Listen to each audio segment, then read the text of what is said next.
Well, hello everybody. How you guys doing? Doing good, man. How are you? Doing fine, thanks. C- Been feeling a little under the weather the past week, but I'm all good. How about you, Nico? Doing great, man. Good to see you guys. Yeah, good to see you too. Same here. Big weekend for football. Yesterday, today, my Browns play tonight. Tomorrow, my Buckeyes play for the national championship. So, and the Bears play today. So it's a big football 3 days: Saturday, Sunday, Monday. So wait, the Bears and the Browns are in the playoffs? Yeah, Wow, something's got to be wrong. That can't be yeah. right. Yeah. Well, the Browns had a pretty good record. It's been difficult for a lot of teams with the COVID, but it's been especially bad for the Browns. And they are without their head coach and at least one starter, Batonio. But more importantly, they have not. Their practice facility was shut down. They have not played or practiced, I should say, at all. As a matter of fact, Baker Mayfield, the starting quarterback for the Browns, says he hasn't picked up a football and thrown a football since last week's game.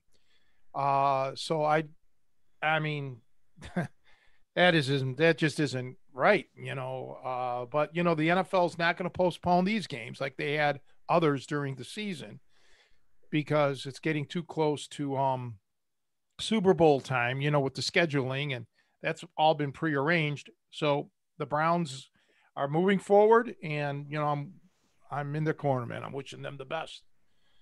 So has this been like a full season? I haven't been paying attention. Have they reduced any games No, or? full season.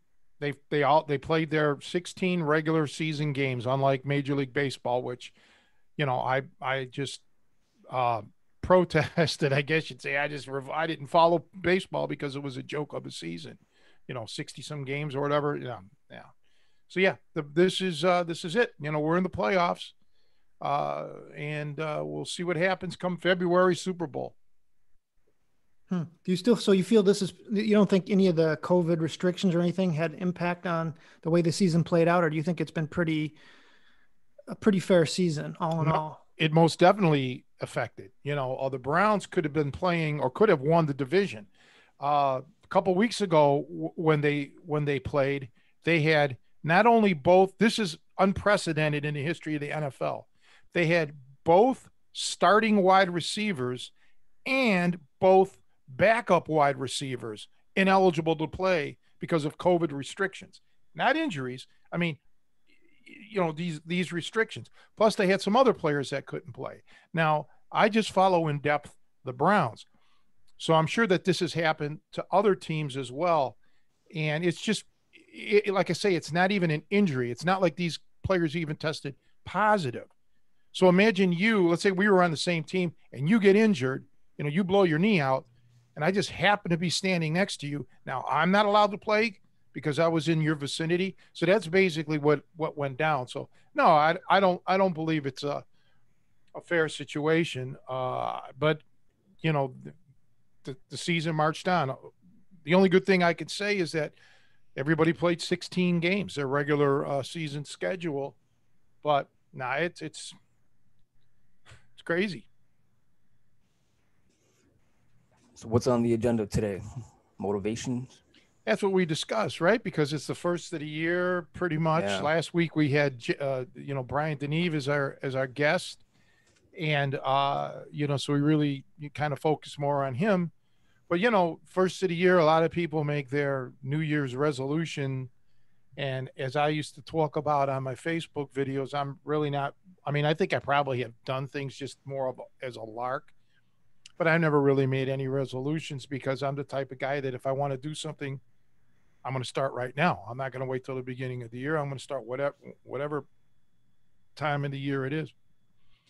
So we so it's like motivation, right? And that's a very difficult subject to talk about because talking about motivation is like talking about great music or beautiful art or you know what kind of person you're attracted to and this and that.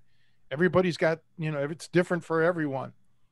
But the key thing that I always try to tell people, no matter what, and especially it seems it focuses on diet because a lot of people talk about dieting. It's it's not a temporary thing. It has to be a way of life.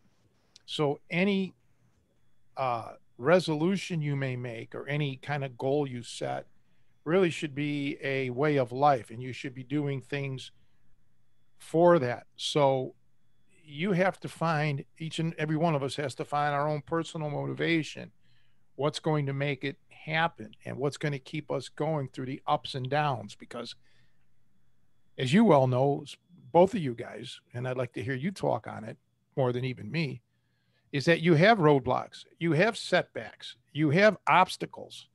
And sometimes you just say, well, that's it, I quit, you know, or you figure out ways to get around those obstacles. So, what are your takes? Like, what have you guys done? You don't have to be like specific with your resolutions, but through the years, but what have you guys done when you've, you know, uh, saw those obstacles and what motivated you to get through them?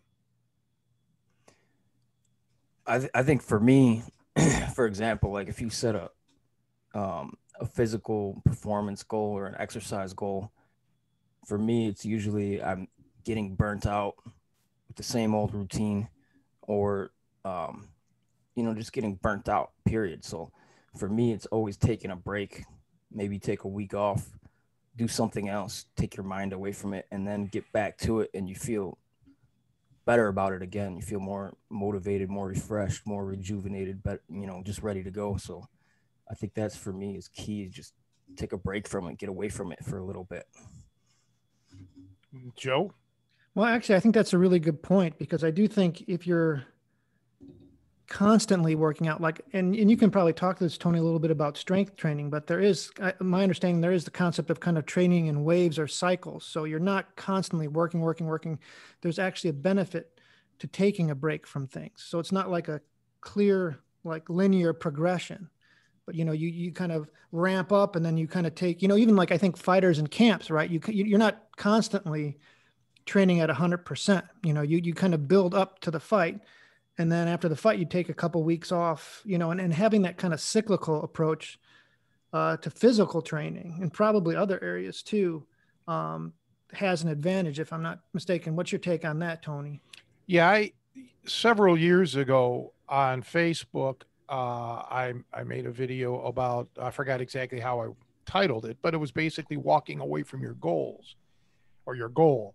And it basically meant this. Yeah, there's times when you just have to set it aside because the pressure of the goal that you set for yourself may cause you the grief. So, for example, we'll just keep this in raw numbers. It's mainly easier to do that. Let's say somebody has to lose an incredible amount of weight. Let's say 50, 60 pounds they want to lose. Let's say 50, just for sake of a raw number. Um, that can be very daunting. Okay. And it can be overwhelming. And if that's your ultimate goal and you set a time limit for it, you're going to be like watching the clock. Like, what do they say? A watched pot never boils. So maybe, yes, you do have to sometimes step aside. Even in when I tell people about the diet and getting on one, you have a cheat day. You have one day a week where you just kind of blow it off, right? And I mean, you don't try to consume 10,000 calories necessarily, but you go off of it. And yes, in training, especially what we do, which is very intense or should be at the highest level, it can overwhelm you physically and mentally. So you have to take certain, you know, pauses. Now, how long? It's really again a personal thing. It's up to how much you're training and this and that. I believe I believe it was Arthur Jones. I think he was the founder of Nautilus, and I apologize in advance if I'm incorrect. But he used to get bodybuilders to come and train, and one of the things he would say, and they would come for, let's say, roughly a week, and he would make a guarantee that they would put X amount of inches on their arm, okay, arm size, be it a half inch or whatever. And I guess he had a pretty great success rate, and it was a big gain. It was something like a half inch or maybe even an inch. And the secret that he had was that he didn't have him train arms. He just completely avoided it because, based on his knowledge and his expertise, most bodybuilders were overtraining. They were training their arms so much it needed a break. Let the muscles regroup, and size comes with it. So yeah, I'm a firm believer at times you need to walk away, but now also that can be a gateway to laziness. All right. Certain people are looking for a reason not to work out. Um, and sticking on the bodybuilding, well, this is actually bodybuilding slash powerlifting. One of the greats, Chuck Sipes, he would go to the other end of the spectrum. He would work out even if he had the flu and things like that. He just really did not want to miss workouts. But yeah, it's good. Sometimes you just need to take a step back, replenish either physically or mentally or both, or just reassess your goals. Okay, now let's get back to the 50 pounds. That may be your ultimate end game, but I always try to tell people to set tiny bite-sized goals. So if 50 pounds is where you need to be, ultimately, let's not look at it like that. Let's break it down into degrees. Maybe it's 2.5 pounds, 5 pounds, then 10 pounds, then so on, up the scale. So you see graduated progress. For me, at least, that's always been my motivation when I wanted to improve on something, be it, not, it was never losing weight, but it was about degrees of strength or speed or something along those lines. Uh, that's how I took it, in bite-size pieces. And even in music, a lot of classical players, especially, would be taught if they're learning a very difficult piece, a very challenging uh, song to learn, they would break that down into sections as well. They wouldn't just try to play the whole song through. Many of them would take the hardest parts and work on that, focus on that. And once they were able to master that, then they could add in the easier parts. And all of a sudden now you can blend it and you're making some progress. So once again, I hark back to the fact that everyone is different. You have to find out what works for you. But I agree with Nico and you. You sometimes hit a brick wall. It's like I'm not making any progress here. And that may or may not be true. You may not witness the progress. They may be so incremental that but regardless, it's not helping you. It's not healthy for you mentally to keep you focused. So take a break sometimes. You just have to sometimes say, okay, I'm setting this aside for a day, a week, whatever. For me Tony, too. Oh, sorry. Go ahead, Nico. go ahead, Joe. All right. Well, I was just going to say, to me, it depends. And then where it goes to your point about it being very personal, because depending on the activity, my motivation is different. So like, I have certain goals, like we're both musicians, or at least I am theoretically in the band. And even though that's not very necessarily physically exhausting, or, I'm not going to get injured or, be exhausted afterwards. Sometimes just the routine of it or having to set aside time can be a drag. And so I've learned that, like, hey, if I'm not feeling like I want to go to band practice, I go back and I listen to the music that motivated me. So I have kind of like a playlist of songs that I just love. When I do that, it kind of reminds me of why I do what I do. So there a lot of times you need something that might remind you of why, like maybe it's a video of a certain athlete or something that inspired you. So when you hit those things, to go back and remind you of why you're doing what you're doing, because sometimes just the inconvenience, of it can be a drag. I know for myself, one of the issues like I never have a problem going to work out and lift weights. For some reason, I always enjoy that. It's kind of like recess for me. But I think part of it is because I do it on my schedule. So when it's convenient for me, I go to the gym and I do it. And I tend to have problems when, like, it's a class. So I have to, like, let's, I know I have to be there at X time on this day. I always tend to have kind of a resentment to that, or just something. I just, bothers me. Like, for some reason that weighs on me. So that's something I struggle with. At least I've been self-diagnosing. And I think a lot of that, when you talk about motivation, is kind of stopping and thinking about, well, why don't I want to do this? Or what's the issue here? Because for, every aspect or whatever activity it is, it could be something different. And so it is a process of self-discovery too. It's like, what is the problem? I mean, some of them are obvious, like dieting. Obviously you're giving up stuff you love, for me, that'll always be a challenge, so anyways, that was just my point, is that it depends on the activity. So each one of us is different and has to find something to inspire us. Well, you don't get bonus points for attendance. And I think that is something that people have to realize. Your mind has to be in it. If your body just shows up and goes goes through the motions without any kind of deep, sincere thought process behind it, you're really wasting your time, and in essence, could actually be creating setbacks, injuries, or poor muscle memory, uh, and things like that. So you have to keep your mind on it, uh, very much so. I've always been like that, and there are times, like, maybe at a certain hour of the day, or maybe when I'm outside away from home, or I'm in an inconvenient place, I'll have this like great thought, like, okay, I want to do this. I can't wait till I get home, and I'm going to start doing this. And, by the time I get home, my thoughts have changed, right? The idea was still great. The idea is sound, but now I just don't have that vim and vigor that I had earlier. I don't have that motivation. So I set it aside, until I get that motivation again. And sometimes it doesn't come back again. It's a momentary thing.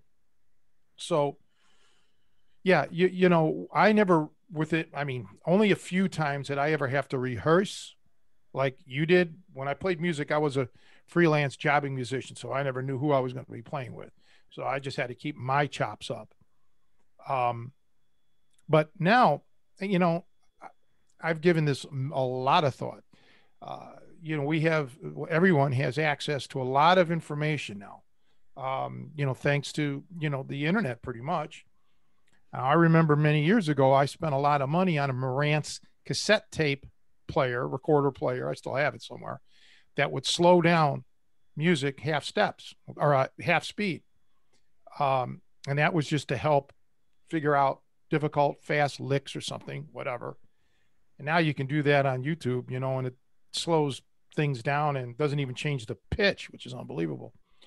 But with that comes a very difficult phenomenon, and that is our self-discipline has to be even more, because it's information overload is what it is, and you have so much that you can do. It's like going to a buffet every single day, and in everything, online dating, some women get 70, 80, 100 or more emails a day, love letters from guys. Hey, pick me, pick me. That would never happen in the real world. If you went out on a Friday, Saturday night, you're lucky if you run into one guy. So you have to really be focused. Yes, we have tools that are,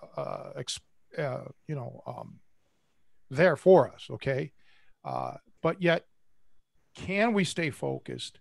Can we, eliminate all the other stuff that may get in the way? Uh, it's a different time, and we're in a time where other people never really had all these benefits, but yet also have the attached negatives that come with it. Nico, what were you going to say? I was going to ask you about your strength training protocol, because I remember you saying when you had your aneurysm, you became obsessed with strength, and you made some good progress with your bench press, and I don't know what else, but I remember you saying you were charting your lifts. So what kind of protocol did you use? Like, did you set micro goals, like per week or per month, how much more you were gonna add to your lifts, or how did that work for you? Okay, good question. And yes, I set basically monthly goals in because of the monthly goals, naturally you're going to come down to weekly goals. Okay. Uh, I'm not a mathematician, but at all, but I'm very mathematically based. So for me, uh, if I wanted to, let's say, put 10 pounds on in a month on a specific lift, well, that's logically 2.5 pounds a week. So I would tend to, in the beginning, I had no idea what I could do. And even once my body started to react in a positive way, I still didn't know really what the potential was. So I was kind of open ended about it. I didn't get concrete with, I want 10 pounds a month or whatever. But later on, it did become that. After a short while, maybe X amount of months, 3, 4, 5 months, when my body started to react, then I had concrete ideas. And believe me, many times, maybe even most times, I'd have to go look through my records. I didn't meet those goals per se. Okay. I may have been close, but it didn't really happen. But what I did notice was, because I was focusing mainly on my upper body more than my lower body, because I knew I had irreparable back problems that, just was going to hinder me. Um, I had a group of muscles that I was able to worry about getting stronger. So it wasn't like powerlifting, let's say, where you just focused on 3 lifts. With me, it was, overhead press, curls, pull, bent over rows, bench. I had, grip, neck strength. So I had a bunch of stuff that I could focus on. So if, let's say my bench didn't quite make it this month, well, maybe my arms did, or something else did. So I was lucky in that regard, that I always kind of had something to spur me on. And then I had Kevin, even though I didn't see him every single day. I mean, I saw him perhaps, but he was busy working on at his tool and die on the other side of the room, but he was there. And I would be there for him. A lot of times we could not work out together, okay, because of scheduling. But I did have that motivation to keep going, get better, get stronger, and that was good. It was became an obsession for me, uh, to not be the way I was, to not be helpless and weak and all infirmed. I didn't want that to happen again. But Nico, I would suggest to everyone, don't make your goals. I mean, it's okay to have a lofty goal, to be the best in the world, let's say, at whatever it is that you're doing. That's lofty. That's something. But, and that also involves X amount of other people who may have that same exact goal, right? So now you're not only working against yourself, you're working against others. My advice for everyone really is to first focus on yourself. Get yourself better. So instead of saying, I want to be the toughest man in the world, just say, I want to be as tough as I possibly can. I want to make myself as good as I possibly can. Start there and then break that down into smaller pieces, so on and so forth, and work on your individual um, flaws or deficiencies, and work on augmenting your qualities that you already have. That's how I approach things. Yeah, for me, something that helps me is it's always a mind battle. When things get really tough, something that's very difficult for you to do, the mind is always looking for excuses and ways out. So for me, I'm always have to like analyze my thoughts and recognize when my mind's trying to come up with an excuse why I shouldn't do something, and I basically have to just tear down that excuse and say, for example, if my goal is to run X amount of miles per day, and I get up and I'm like, oh crap, it's raining, and my mind's like, well, it's raining, take a break, you don't need to run, you don't need to get wet and get a cold or something. So I have to recognize that excuse and tell myself, well, put on a raincoat, get after it, you know, something like that. There's always some kind of excuse that probably for everybody, but for me, your mind is trying to tell you this lie so you can avoid what's uncomfortable. So you got to analyze that your thoughts, and you got to, you know, root out those lies and those excuses, and, you know, and tell yourself the truth. Be real with yourself.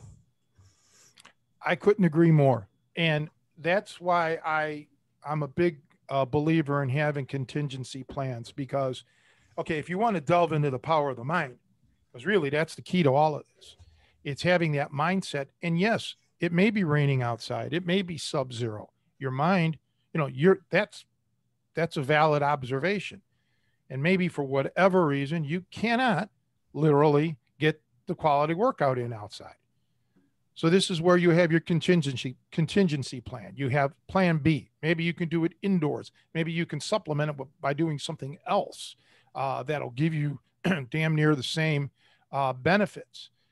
And you are right, though. Your mind will play tricks on you. There's a part of it that is going to try to. It's like the one shoulder is the angel, the other shoulder is the devil, and it's a constant struggle, one step forward, two steps back, or what have you.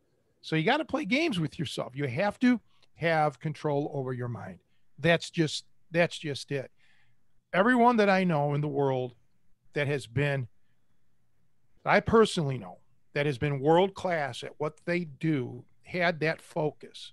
Not every day would they hit a home run, but it was the overall picture, and they had that consistency to know this is where I want to be, this is where I'm going to be, and this is the steps that I have to take.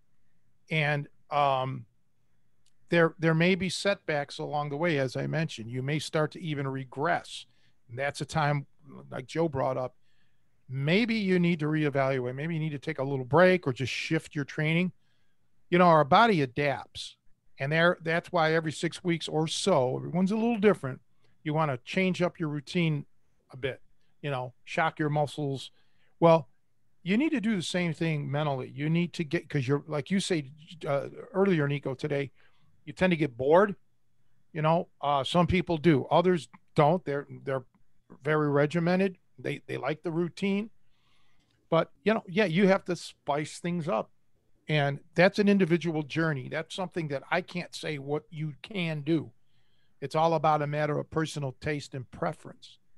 But you really brought up a valid point, and this is the thing that I talk about when you're in a, let's say, a street fight. You don't want to be working against your own mind. You want to just focus on the opponent or opponents and not worry about fighting yourself. And you just touched on that's sometimes something that you do in your daily training, whatever your mind is telling you, you don't really have to work out. You can blow today off. It's not the end of the world. Well, I don't know. That's something that you have to tackle. And your thoughts, Joe Cardinal? A lot of good ideas. And I think, kind of riffing off of what Nico said about, really the mind games are really where the battleground is. And for me, most of us here are older. A lot of times these goals are things we've been through similar things. Like I, on a couple of occasions, have done some fasting for a couple of days, and I've been through it enough so that I know, 12 hours in, I'm going to start questioning, why did I decide to do this? And what's the value? And maybe this is actually hurting me. And I actually remember the inner dialogue that I've went through. And sometimes I've lost that battle. So I think actually, if you've done this before, try and anticipate what the arguments are in advance. This is specifically things I've done where I've known, oh yeah, this is where I start to, and I think of answers ahead of time to myself. Oh yeah, this is why I'm doing it. This is what the long-term goal is. So I literally almost script it out because I'm anticipating, because I've been through those especially things that are kind of endurance related. Even while I'm running, there's like a conversation in my mind, like, what are we doing here? Why are we doing this? This would be a good time to stop, wouldn't it? So I think that's a good thing too, is to know before you start whatever that activity is, that this is generally what has beaten me before in this, or given me struggles, and try and have a counter in mind for that. And I think the other thing that you mentioned is having that contingency plan. A lot of your activities are physical, Um, Again, especially because, a lot of a lot of us guys are older. We have to think about, well, what if I have an injury, or what if something, what's plan B? Because I've had to work around injuries and things, certain numbers of things, and being able to not come to a screeching halt in my training if I've aggravated something. So again, kind of knowing your past and being able to use that to help uh, make a good plan, with those contingencies.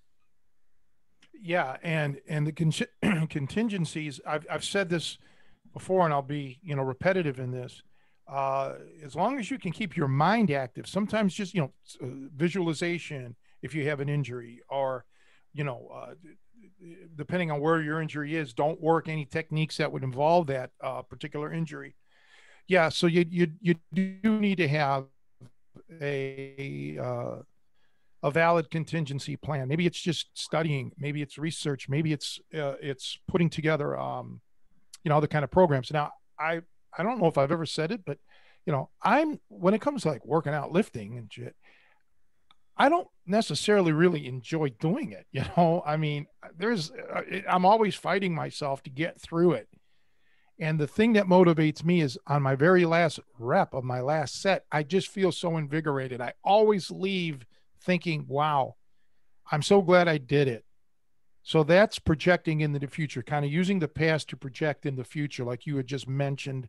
Um, I always focus on how good I know I'll feel when I'm done lifting, um, and especially the last, well, before the COVID, uh, I no longer had any strength goals. I had already done all my goals. My goals now are not to get injured. So I was just basically doing maintenance work, right? So there's nothing driving me there. No lofty goals, zero. It's just getting through the workout. So yeah, for me, I've just focused on how well I feel mentally as well as physically when I'm done with the workout. That's just like the payoff to me. And I really hope everyone else can find their little thing, that inspires them to want to do it. But just know that the days you don't feel like going to the gym or working out, I have those days, you know, all the time. It's like it's a pain, and especially now since things are no longer the last several years since I no longer have the gym, things aren't as convenient for me. I have to go to a public facility. Sometimes I have to wait in line like many people do. And that's just something that I wasn't really used to. Okay. So yeah, I'm just, my big thing. Yeah. Just, I feel great when I'm done lifting. That's my inspiration. I think I have a tendency to at times be like a perfectionist, and I want the conditions to be all lined up perfectly. Like, for example, I want to show up early. I want to have everything planned out. And sometimes you can't. Sometimes you got to tell yourself, okay, well, you're going to be late, but you got to go do it. Or I might have a 60-minute workout planned out, and my mind will tell myself, well, you don't got 60 minutes. Maybe I don't have the time. So I got to tell myself, well, what can I do? I could do 30 minutes. I got to modify it. I still got to do it. So I think we can easily come up with all of these excuses in our head. But like you said, contingency plan. Sometimes you gotta shorten it and you gotta modify it. Yeah. And let's break that contingency plan down, especially if it's cardio based. Just up the intensity level a little bit. You know, uh, if you're running 5 miles at, let's say, 5 miles per hour, but you just don't have the time, then break it down, go a shorter distance and increase your speed. Don't worry about your pace at this stage of the game. Whatever. I'm using that as a raw example, but you can extrapolate and figure it out for yourself. Um, but the one thing I do try to tell people too is don't even try to like necessarily make up for lost ground, like because that could be a pathway to injury or a pathway to burnout. So like I haven't really lifted, let's call it a year, not quite, but close to it in another month because of the COVID. I don't want to, um, I'm not worried about it. I'm not going to go back and try to make up for lost time. I've been on a maintenance program. I'm sure that my strength has gone down a little bit of size, but I know that within 6 weeks or so, all of it, all my size, everything like that will come back. My strength will be where I want it to be. Um, within a couple of 2 months, 3 months. And it's not that I have to train any harder. It's it's just one of those natural things. It's going to be back. So I'm not going to go back to the gym trying to make up for lost time. Um, no reason pushing myself and risking injury. You know, there was a line in the, well, it's kind of a tragic line, but if on Her Majesty's Secret Service, the Bond movie back in the late '60s with oh, I forgot his name right now. George Lazenby. Lazenby, yes. We have all the time in the world now, right? And even though it was tragic, yeah, that's the way you have to look at it. You have the time. Whether you do or don't, you got to kind of, if for me, if I put these pressures on me of hurry, hurry, hurry, like I have been with getting this gym studio set up, it was a time pressure. I wanted it ready to go by January 1st. Well, because of things out of my control, it didn't happen. So maybe 5 years ago, I'd have freaked. I'd have been like, duh. Now I just, okay, no big deal. It's a couple weeks late. We'll make up for it at the tail end. The game, Nico, that I played was a month from now, 3 months from now, somebody new who's never seen my videos on YouTube is going to stumble upon it. And he's not going to sit there and say, well, geez, this guy didn't launch this on January 1st. I'm not going to watch it. No.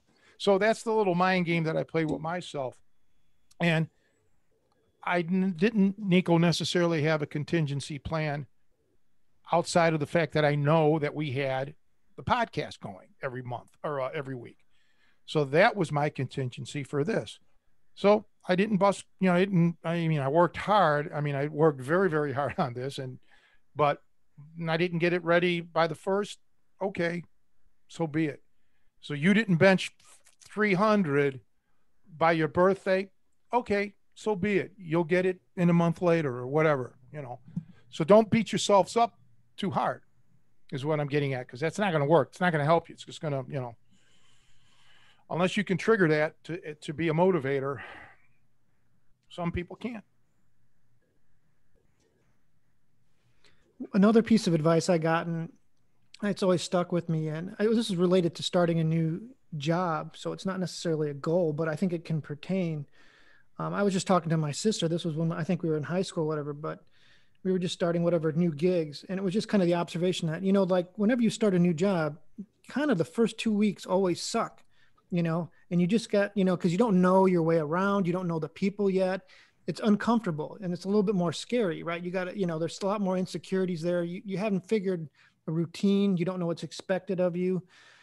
And so kind of like a lot of physical activities, it's like if you've laid off for a while, like I think a lot of people are going to be going back to, grappling in the next few months or whatever, MMA training or fight training, it's going to be really tough. You're going to, when you've laid off as long as a lot of people have, during this COVID restrictions, it's going to be a harsh, probably few months to start up, and just anticipates it. Hey, and I think another term I've heard that I really appreciate is embrace the suck. No, it's going to suck when I go in, because a lot of times, like when you're starting a diet too, like for me, the first couple of weeks, I'm still kind of overweight. I'm not anywhere close to my goal, but I've suffered for 2 weeks, and it's easy. I think that initial hurdle, like, when I'm closer to my goal, I'm much more motivated to stay with it.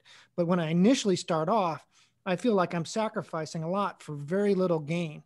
So I think kind of, again, I guess to me, anticipating the hurdles and struggles you're going to do through mentally is a good thing. And just know, hey, a lot of these activities, especially if it's something new or something you haven't touched in a while, the startup, getting momentum, I guess it's hard to, when you overcome that inertia, when you've been still, physically, it's almost quite literally your body has to kind of be retooled. But I think mentally too, that can be when something is new or, unfamiliar for a while, that can be tough, and be ready for that and embrace it. Just say, I know this is part of the process. I know I'm not going to enjoy these first few weeks are going to be tough, but that's what I'm signing up for.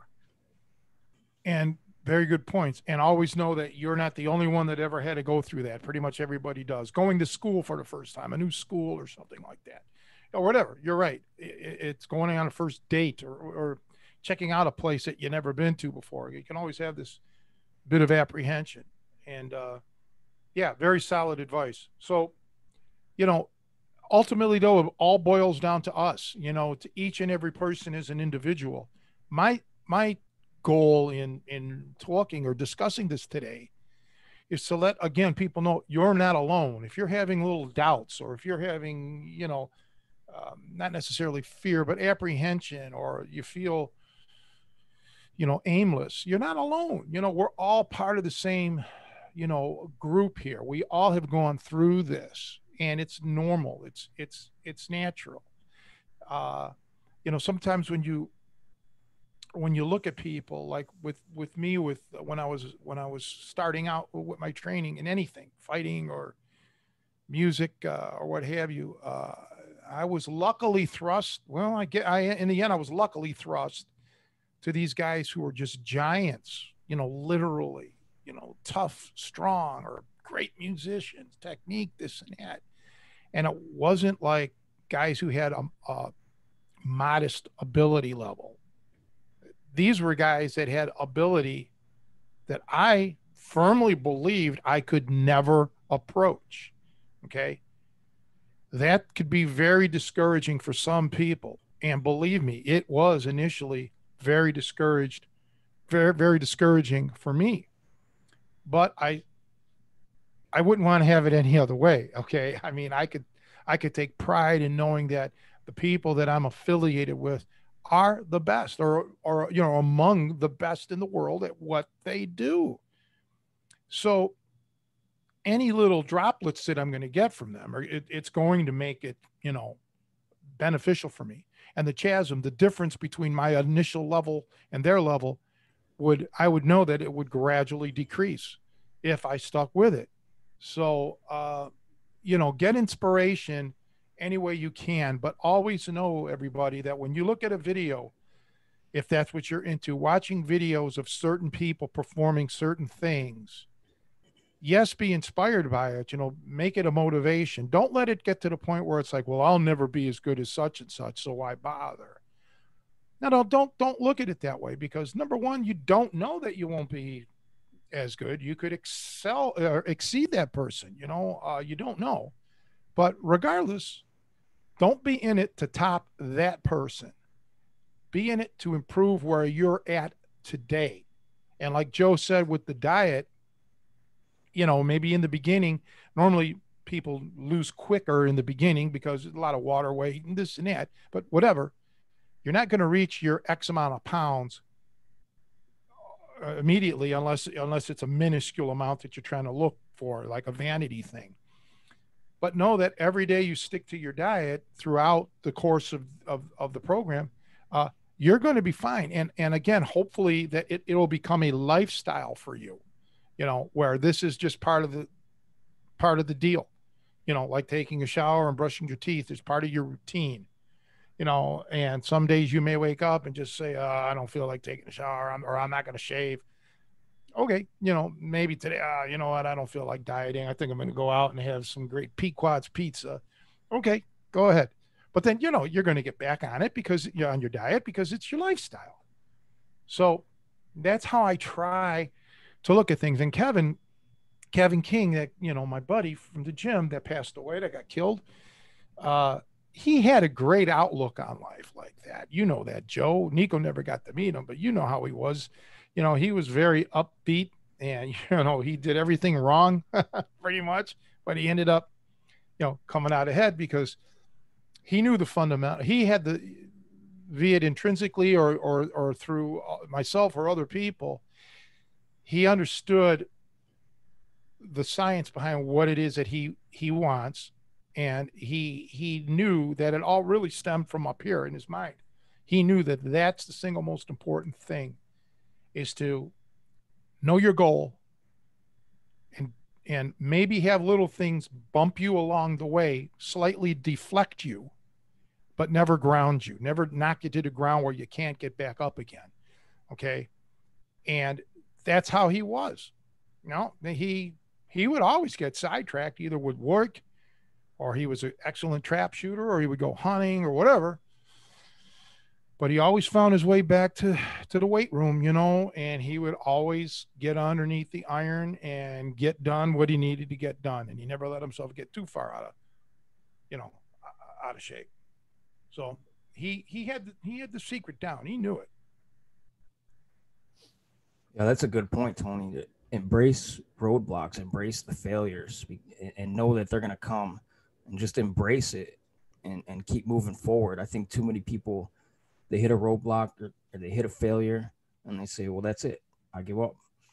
And really, that's the only way to fail is if you give up. So you just got to keep pushing. Well, one thing I'd like to add on that, and thanks for the compliment. I used to love to play football. That was my favorite sport to play. And by no means am I trying to equate myself with an NFL player, but I was a receiver, wide receiver, and I had speed. We've talked about this before, but I would love nothing more than just run straight down there and, boom, little slant pattern or something. But I used to get a kick out of psyching the defender out, putting a move on him. Okay. There was the roadblock, was the defender. And if I could psych him out and juke him and still get open and make that reception, I took that, and that was a, feather in my cap. And I'm sure college players, NFL players, they feel the same way. When they can put a good move on somebody, they may not have scored a touchdown, but they burned them, and that's a good thing. And that's how I look at certain obstacles in life. Some are believe me, are overwhelming, but you hit the nail on the head. If you give up, quit, and it's not the time to quit, you've lost, you've been defeated. But there are times to hang it up, to retire, to walk away. That's not quitting. So I want people out there to realize that there is a difference between, walking away as opposed to like totally giving up, just saying I can't, I fail. No. But look at obstacles as another mere challenge. And I know there's people out there that write me now and then that are really struggling. I'm not going to mention names or anything, but you people know who you are, and you guys are in my thoughts. And I try to tell them, well, not tell them, but state them when I respond to them via email, that it may seem like there's no hope there's no light at the end of the tunnel. There's no end to this. And in the case of when you're dealing with a death, particularly, that there's literally no way that you can ever bring that person back. So you have to find another avenue. You have to find a different kind of motivation to keep you, to maybe honor that person's memory. Okay.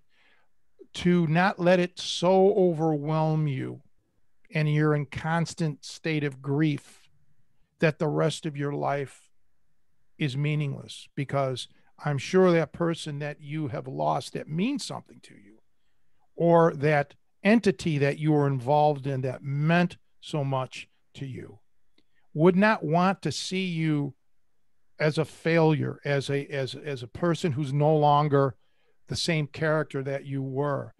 And when I say entity, like with me losing, when I lost the gym, when it coupled in with Kevin's death, the gym was a place of happiness for me. It was a sense of growth for other people. It was my career. It was a culmination. Everything that I, had in my life was there. And that gym was supposed to be a place for, perpetual happiness. Well, the gym is gone. So does that mean that my happiness has to go? The gym was there to make me and everybody around me that was at that gym happy. So I have to substitute it now. I have to find a replacement for that irreplaceable thing. So in the case of folks out there who have lost loved ones, you have to find a replacement for that grief. You have to find another person, place, or thing to give you that kind of feeling again, because that person would want you to have that. So that's just my little segue into something else. But I know that a lot of people reach out to me going through life crises that are affecting their training and affecting their daily life. Don't quit. Just maybe become a bit more diversified and find other things that can pick you up and get you going. And, all of us are there for you. Reach out to Nico, reach out to Joe. If there's any questions that you ever have, or just don't ever feel like you're alone, because you're not. Well, kind of on a similar note, we're kind of getting a little bit more heavy though, but I think it's Oh, and you're on a diet. You don't want to be heavy. You want to be lighter. I'm sorry. um, but we talked about giving yourself time if that's what you need, so don't beat yourself up if you're behind schedule a little bit. But I also, on the flip side, realized that nothing is guaranteed. And, kind of a seize the day kind of attitude with things. So, just because an instructor has always been there and available doesn't mean they're going to be there 2 years from now, or, like, oh, I won't do it this year or this, I'll wait till the end of summer. Um, you know, gyms disappear, people disappear. I was just watching this documentary on Bruce Lee. Who would have thought he would have been gone at 33, physically healthy, but guy had like some type of brain aneurysm, or something, and gone. You never know nothing's guaranteed. So if you want something, um, this goes back to the mental game, is we can always procrastinate and say, I got all the time in the world, back to George Lazenby and that thing. You don't necessarily. So there is also some pressure to execute, I think. Right. And like I'm getting old now. I'm over 50. So I'm looking into the abyss, so to speak, a little bit more so than other people. I know, even if I've got, whatever, 20, 30 years is average, tomorrow's not guaranteed, but also my physicality is on the decline. So I might be able to do things, for the next 10, 15 years, but that's not guaranteed. I have some family members who are young, who are dealing with illness, and, the physical dimension of their life has been taken away, possibly permanently. So like in our game, or the things that we're interested in, none of that stuff is guaranteed, and don't hesitate too long. That can be another motivator, saying, I've got this window now, whether it's, just having good health, or having, the income to support it, or just the fact that, like in this case, Tony's around to instruct now. If you want to learn these things, seek it out now. We lost, I don't know how many years it's been, close to 20 years now that Thez is gone, almost. These people are not with you permanently, and, you miss opportunities. So I guess that's my other kind of counterpoint to some of the things we've talked about. Yeah, good point. And I've told people this who write me, or even those who haven't yet, like with the Tri-C or something like that, the Tri-C program in particular, don't put it off. We don't know. I plan on physically being around, but the program may be here or there. I may have to stop it. I've said this before, and in the past, there was one year I didn't accept any students because I had reached a quota, and you don't put it off. I have regrets that there were things that I should have done in the past. I should not that I should have done, but that I wish I would have done. And I've said it before, and I'll say it again: the saddest waste is wasting of time. I can't get certain time back. Okay, when I was 18, 19, 20, or whatever, I can't get that time back. So yeah, we all tend to think, yeah, I'll start the diet tomorrow, or I'll go to the gym next week. Kick yourself in the butt. Force yourself to do it. So many people now have changed their path because of, restrictions put on them by COVID, let's say. Well, what happens when those restrictions finally get lifted? Are you going to stick with what you were doing? Are you going to finally now, once the restrictions are lifted, say, okay, now I'm going to do what I wanted to do? I don't want to put my life in the hands of something like that I can't control. I can control what I want to do today. Okay. Even if all the places I want to go to are closed, I still now, the ball's in my court. I'm not going to wait for those places to open up because that's out of my control. How can I have back to that contingency plan thing? How can I work around this? Make it a challenge, but get it done now. Start now. So traditionally, at least in this country, I don't know how it's like in Europe or Asia or any of the, other countries, or continents, first of the year, New Year's resolution. I haven't really heard much about that on commercials, in the month of November, December. But here, yeah, it's always like the first of the year is going to start our thing. I've never bought into that. I mean, maybe once in a while, just for kicks, I would say, okay, I'm going to try something in the new year, but not really. If I want to do something, I'm going to start to do it now. Okay. Like this program or this project, I mean, to get this home gym set up for, video stuff. I started right away. The minute I was convinced to do it, I started creating the ideas. It didn't mean I got everything right away, but I started the program right away of how am I going to pull this off? What am I going to do? What are my ideas? And they changed along the way, but I kept at it. And in a short period of time, relatively less than 2 months, it's a finished product. So anyway, yes, that's my take on all of this. And I want to kind of segue into something else. As you know, our voting for the finest hair. I want to just give a little update because the voting is still open. And I'd just like to give a current tabulation, and I'm going to go in reverse alphabetical order. We got 5 write-ins for Telly Savalas. So Telly Savalas has 5 votes. Nico, you got 3 votes. And Brian Deneve is way there with 1,258 current votes. And Joe Cardinal, it's astonishing. You have 7,410 votes currently. You're way out there, but the voting is still open, so there's time for everyone to, cast. But I think we all knew we knew where this was going, didn't we, Joe? Well, yeah, and let me just say, I'm a big believer in democracy and the voice of the people, and so either I'm going to win or the vote was fixed, basically. Okay. I can just say that now in advance of whatever the results are. So no matter what happens, you're always a winner in our book. You know that, Joe. Yes. So, this week coming up, I just have okay, good. So I have been preoccupied with getting this all set up. Well, now it's done. Okay. And I've talked about this before about what happens. Sometimes the saddest day in your life can be either the day or the very next day after you reach your goal. Because you say, now what? You hit your goal. What are you going to do now?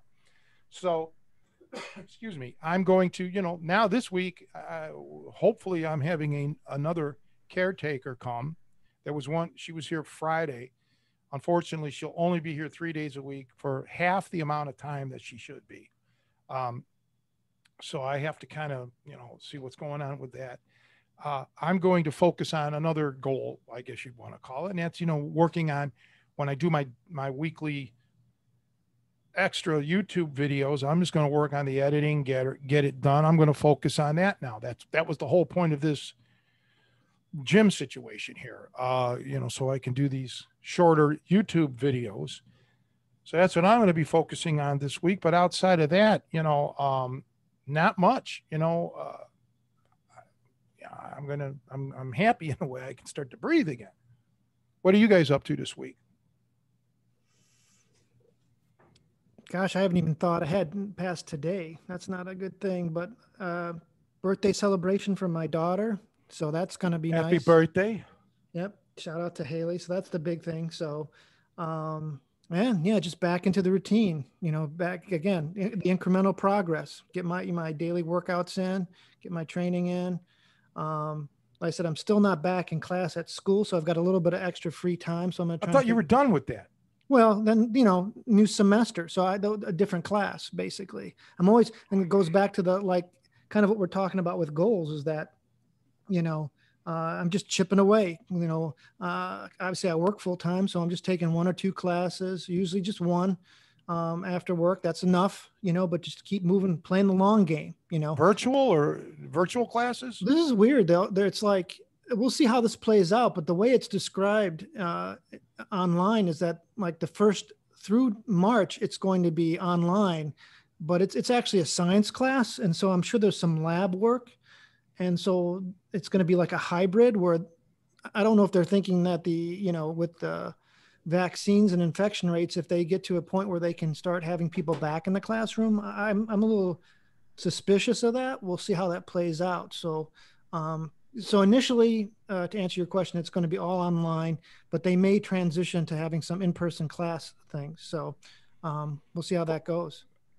Well, that's not a new concept. I mean, even years ago, I was enrolled in just for shits and giggles, I was enrolled in a correspondence course. And that's been around for long, long before I was born, long time. Learn by mail, study by mail. Then they had, some online universities and so on. So it's not a new concept. I just want, for some people who may not be, younger crowd here, they may not be aware of that. This is nothing new. The new part probably is the internet, which actually makes it a little more functional. What about you, Nico? What are you up to?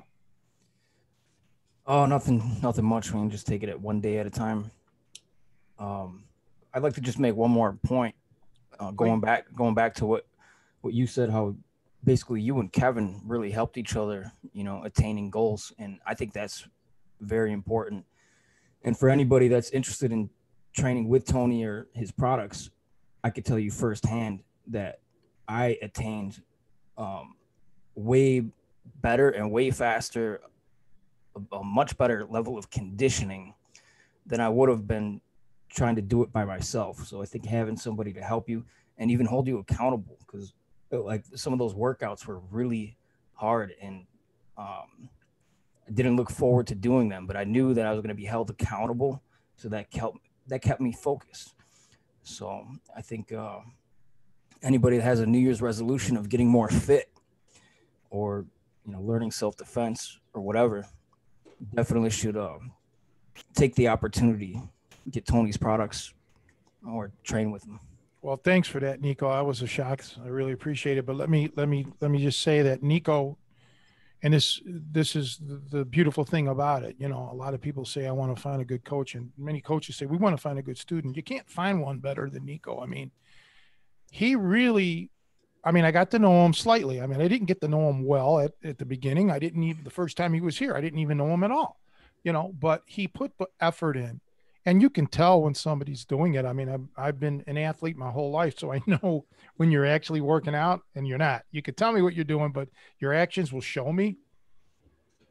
And Nico, there's times when I just want to give it all up, because it's just not worth the hassle or, da da da. But Nico, guys like Nico, Joe, and others that I've worked out with that have been on the show, and others that have not been or may never be on the show, these people keep me inspired. But Nico had the right approach to this. He had, and he doesn't need to reveal this if he's uncomfortable with it, and I'm not asking him to. But Nico had something inside of him that whatever I did or taught or had to offer clicked with what he needed or wanted.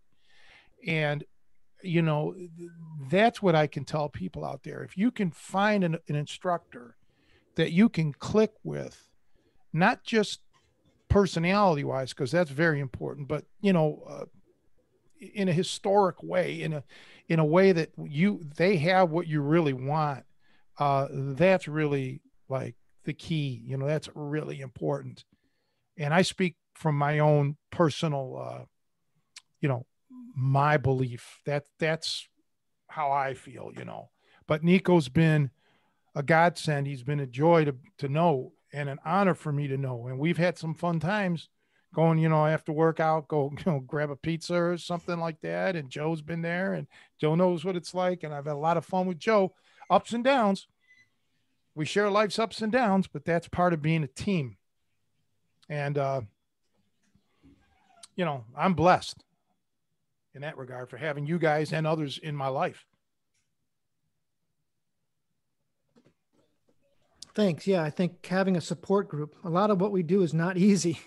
and keeping each other accountable and driving each other forward is a big important thing. So find those people who are going to be positive in your life, who are going to keep pushing you forward and calling you out on your bullshit, when you are, slacking off or whatever.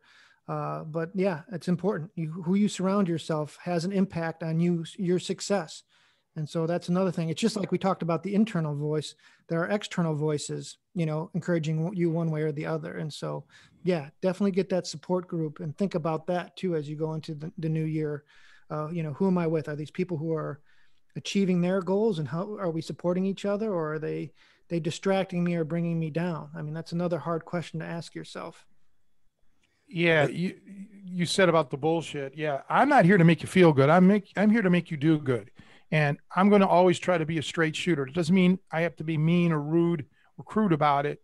But we're not yes men. We're not like, this is not like one of these, oh, let's get a group hug no matter what we do. This is all about knowing that if you do your best and try and listen, you will be improving. And there's where your feeling good is going to come from. It's going to come not from words out of my mouth, but from actions out of your body. That's how you're going to end up feeling good. Not what Tony says, but what you have been able to accomplish. That's my goal. Yeah, that's a good point. I know we're getting towards the end, but that was a really good point. You want to find people that are going to call you out, and I always try to do that. I grew up in a house where it was like tough love. Nobody's going to sugarcoat things for you. And I always look for people and, surround myself with people that are like that they're going to call me out on my bullshit. They're going to call me out. They're going to tell me, set me straight, and they're not going to sugarcoat things and try to make me feel good. And that's what I look for in a coach and in a friend. And I think it's a really good and important quality. Well, on that note, I can tell you that I think part of the reason you got those 3 votes, maybe because of your beard, and that puts you at an unfair advantage over Joe and over Brian Deneve, for that matter. I'm not saying shave it off. I'm just saying I think it has to do with your facial hair. Well, maybe I'll grow it out and I'll be a runner-up, Joe. You got a contender here. You got to accentuate the positive, right? Go with your strengths. Right, man. Well, it's just been, yeah. All throughout all of it, even though this is as serious as a heart attack, the training that we do, we have fun with it too. It's not always like, crush, crush, crush. There is room for fun. And that's part of having a good, I've said it before, your training partner has to be almost like a marriage. You have to be in it for each other. You have to make everybody better. It's a group effort. It's a team effort. It really is, even though it boils down to an individual. But, as a coach too, I want to watch everyone and reach each person individually. Okay. Because everyone gets spurred on or gets discouraged in a different way. We're not all the same. And, that's easier when I'm doing like the Tri-C program, because it is basically one-on-one, or however you want to word it, me and you and your training partner. So I focus it on you guys, where if you're in a classroom setting, you got 20, 30 people, it can be difficult. You can't really get that individuality, that, personalized training. So you either have to sign up for privates, and if they're not available because of time constraints with the instructor, then you have to go within, reach within, or talk to your instructor on the side, privately, invite them out, have dinner, or whatever, just get to know him or her, and, develop that kind of bond, because I think it's important. You don't want to get lost in the crowd. Like, when I would do seminars and there'd be a lot of people there, I say hello to everyone. I shake their hand. Sometimes we would all go out for pizza, maybe not always. So I really never got to know a lot of these people. Sometimes I didn't even know their names if it was a bigger crowd, and that's unfortunate, but some of them, we sort of kind of kept in touch, but it's all about utilizing the things that you have in common with someone. All of my personal training, generally speaking, has been solo. I was never in a school to learn how to fight. I was never in a music school where there was, other, musicians or aspiring musicians. I always had to do it. It was always me and the instructor, me and the teacher, me and the coach. It's all I've ever known. So I don't really have, the only way that I know about teaching or being involved in a group is when I became the instructor. Okay. Now I'm teaching a group. So Nico and Joe, they're used to, they've had that in group learning. So if anybody has any specific questions about that, I think it'd be better geared towards Joe and Nico. They could answer that better than I could.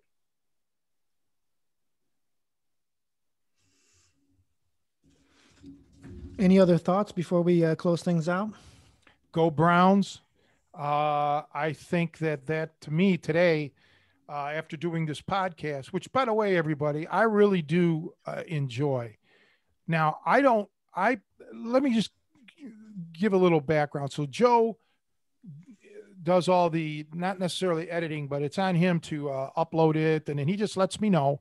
And I put the audio podcast part of it out there. But I don't go to the YouTube channels. And even when I do this new weekly thing or, a couple of times a week, 2-3 times a week thing, I'll give it to Joe to upload. And that's his end of the deal of this partnership that we have here. And, he'll be probably answering questions on YouTube as opposed to me.